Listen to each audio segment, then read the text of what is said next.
Section 1. The Promise of Endless Land. They called it free land.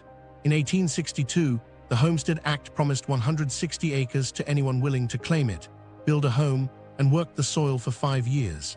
Word spread quickly through railroad pamphlets, newspaper ads, and the whispers of opportunity carried by letters home. From Germany, Scandinavia, and crowded factories in the East, families came chasing freedom, fleeing debts and landlords, believing the prairie would become their own private kingdom. From the train windows, it looked endless, rolling seas of grass, the horizon too wide to fit in memory. Government surveyors and land agents spoke of deep black soil, rich beyond imagining. For the first settlers stepping from rough-hewn wagons, it must have felt like touching the edge of potential itself. They saw this as blank land waiting for civilization. But the plains was no blank slate. It was already inhabited, both by native nations with millennia of adaptation behind them, and by an ecology that tolerated only those who listened to its rhythms. Settlers, unaware of this unspoken rule, thought persistence alone could tame the land. With little timber around, houses were built from sod, chunks of grass and earth peeled from the ground, stacked like bricks. It was shelter against a sky that could turn from calm to deadly in minutes. Winds rattled thin walls. Summers scorched wheat before it formed. Winters buried entire homesteads in snowdrifts higher than doorframes. Rain might bless one year and vanish the next. Still, they wrote home about the future.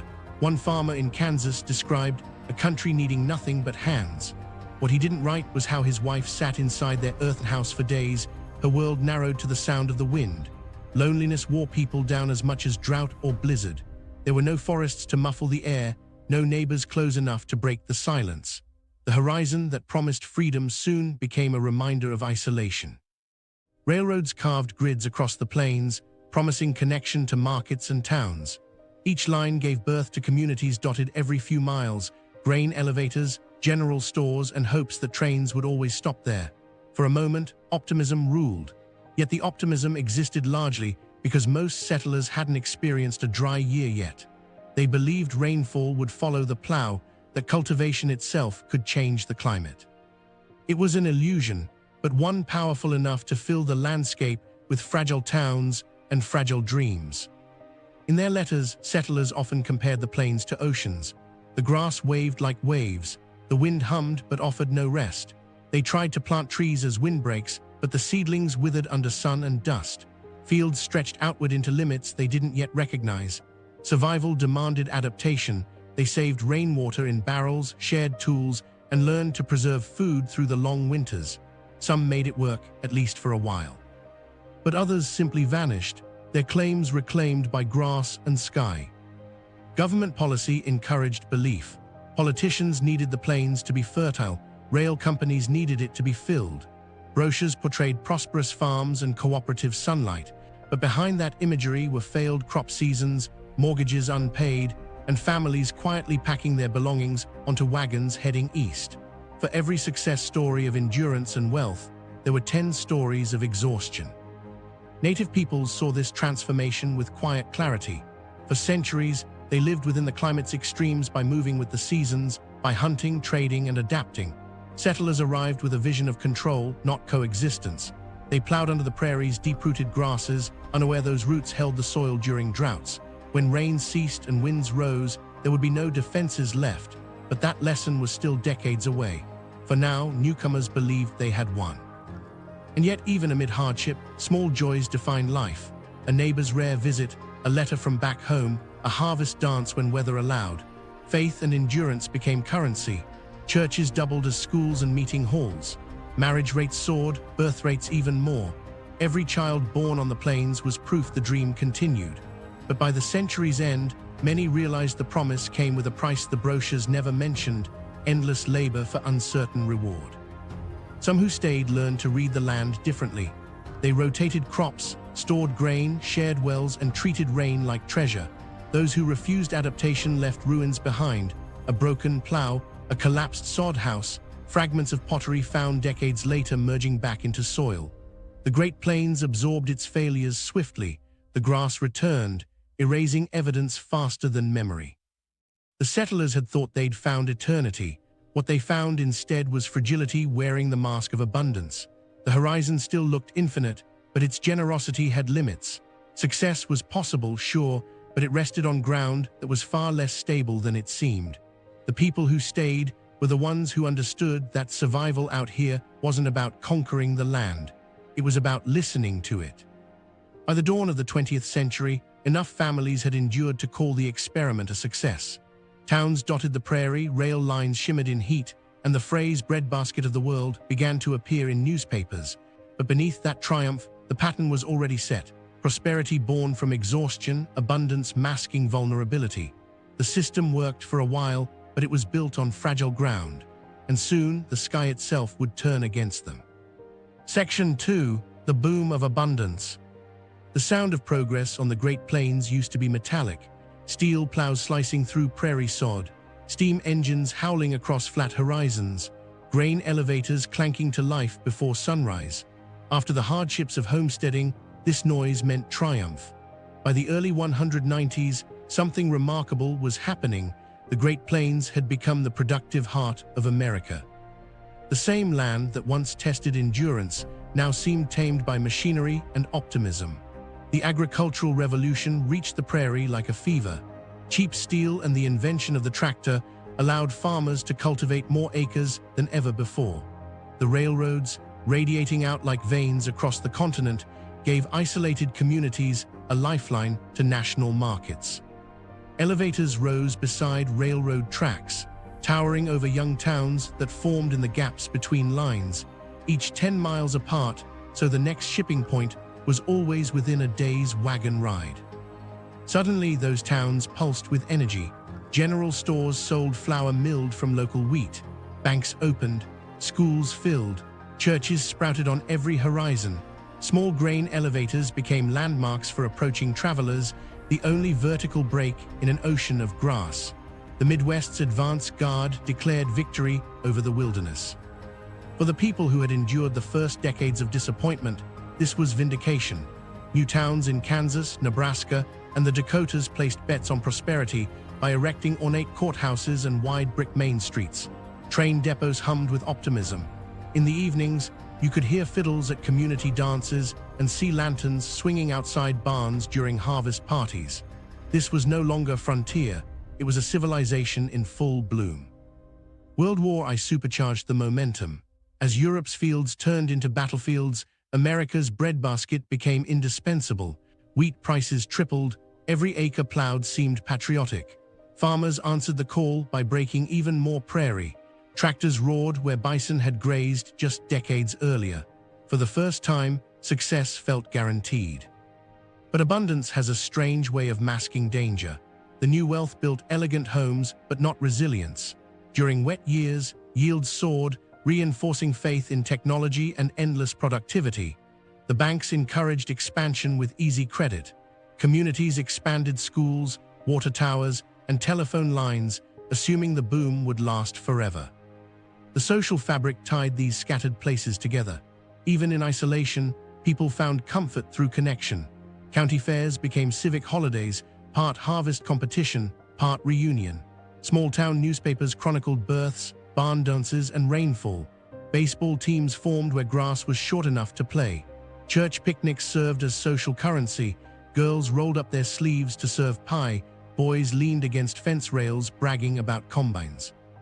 It was a world confident enough to laugh at its own vastness. The plains, for once, didn't feel empty.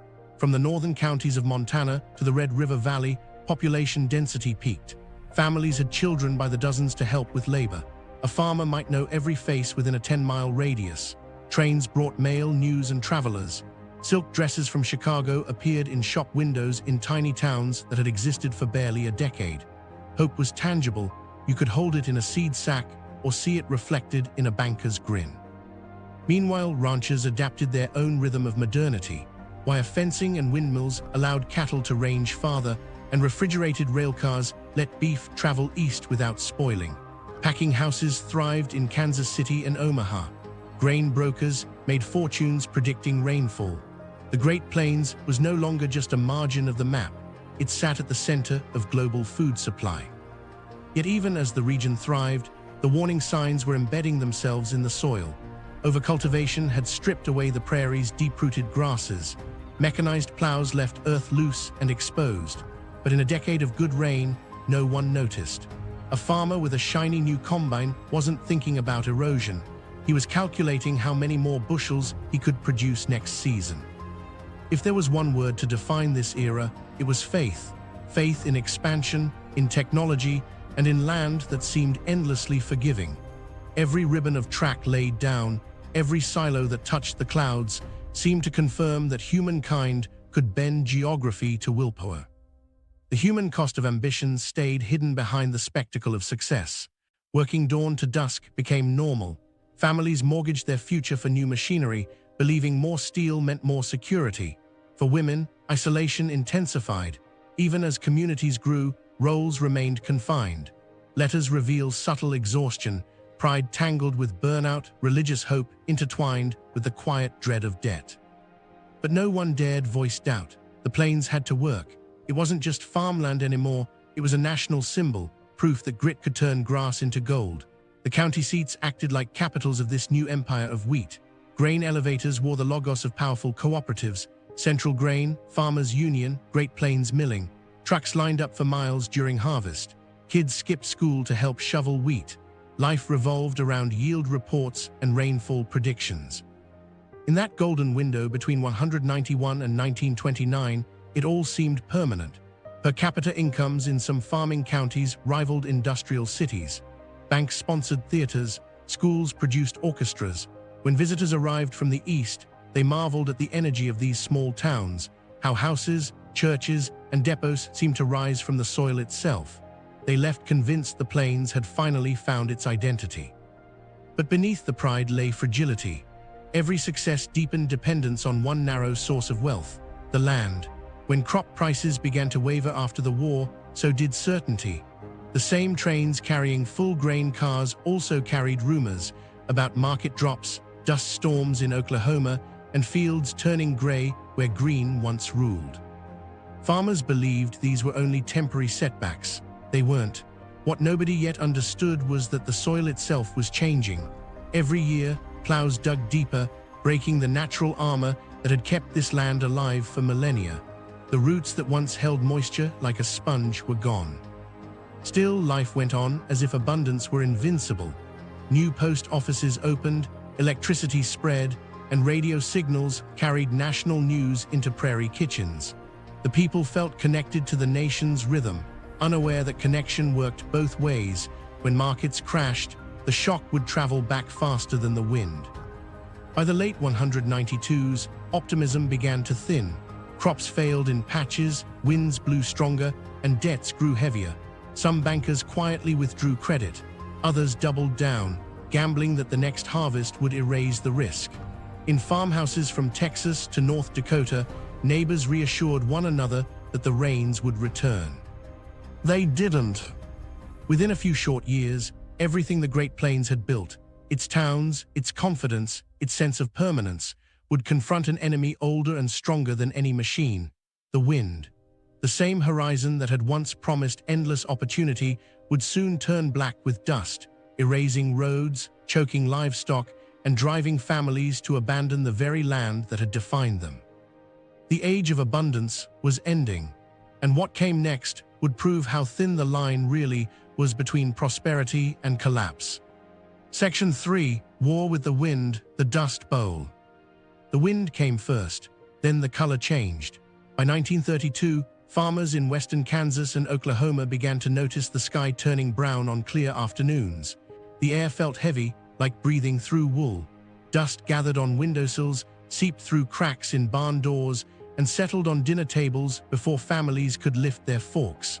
What had been the nation's breadbasket was becoming unrecognizable. It wasn't just a bad season, it was an unraveling. Years of plowing had torn away the deep roots of native grasses, leaving soil loose, naked, and waiting. When the Great Depression hit and crop prices collapsed, farmers tried to make up for lost income by planting more. More acres meant more exposure. Then the rains stopped. From 1931 to 1937, much of the southern plains endured one of the worst droughts in recorded history. Entire months passed without measurable rainfall. Corn wilted before reaching knee height. Wheat fields, once green waves under summer sun, turned ashy and brittle. Ranchers shot cattle they couldn't feed or sold them for pennies a head. Families prayed for rain that never came. The wind began to roar louder.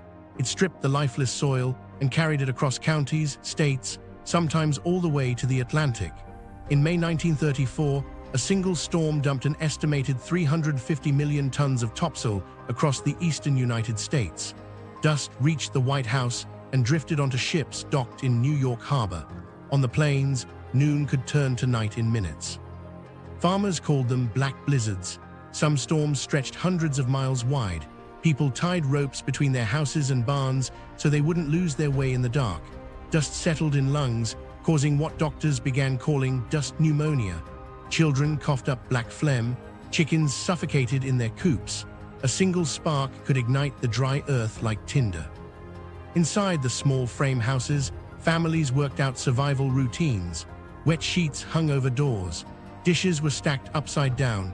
Mothers placed damp cloths over their sleeping children's mouths. Radios crackled with warnings and weather bulletins that always seemed too late. And still, people tried to believe it would end soon. There was no quick end. Entire counties in Kansas, Oklahoma, Colorado, and Texas lost more than half their population. Between 193 and 194, nearly 500,000 people migrated westward, most heading for California. They loaded everything onto Model A Fords or wagons piled with mattresses, chairs, and chickens. Families slept by the roadside, hoping the next harvest town would still need hands. Photographers from federal relief agencies captured images that defined the era.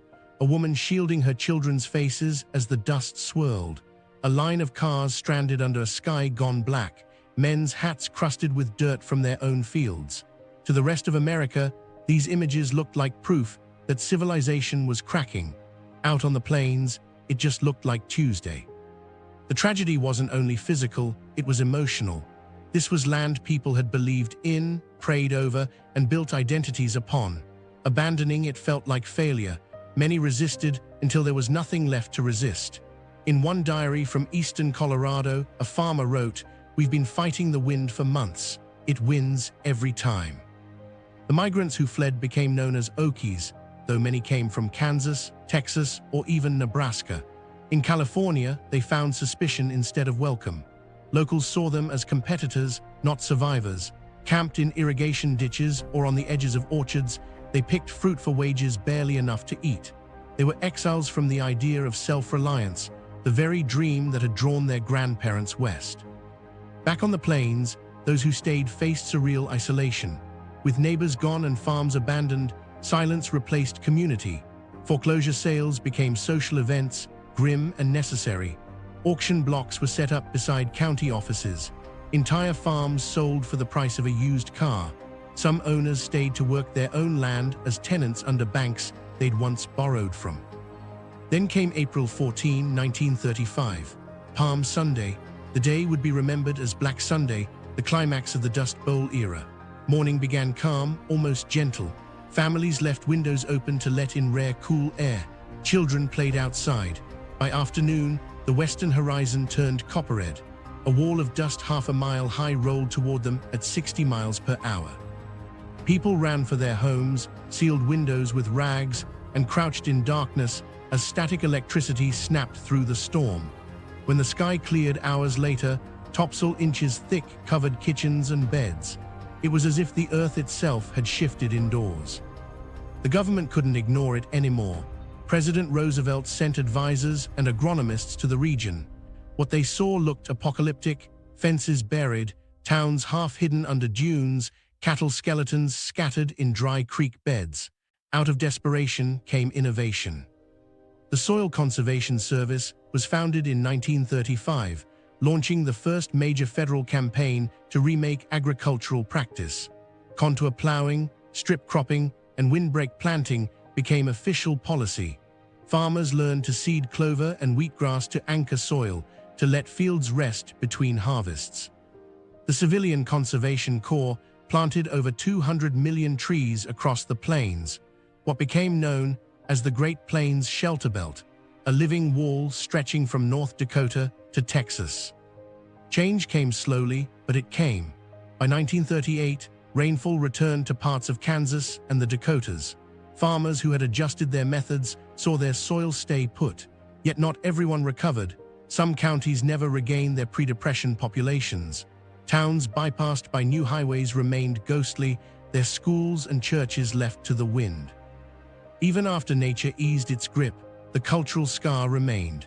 The Dust Bowl became a lesson carved into national memory about the limits of optimism and control.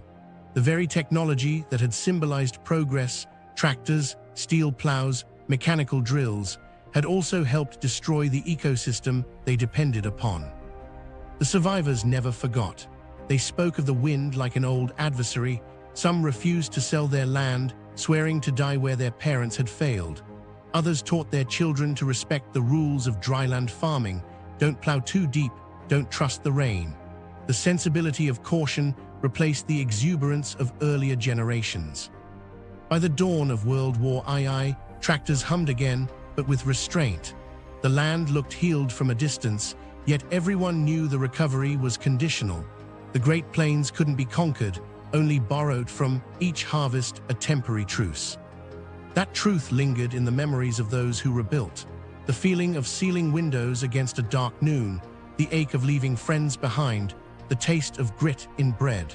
They had learned that abundance could vanish overnight, and that even across millions of acres, there was nowhere to hide when the wind decided to claim its due.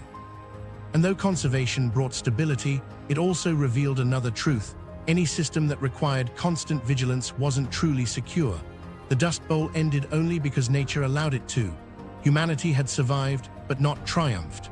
The land could be tamed for a season, but its limits were carved deeper than anyone wanted to admit. For now, green fields reappeared, and combines rolled once more. But beneath that fragile calm, the plains waited, quietly reminding those who stayed how easily the wind could return.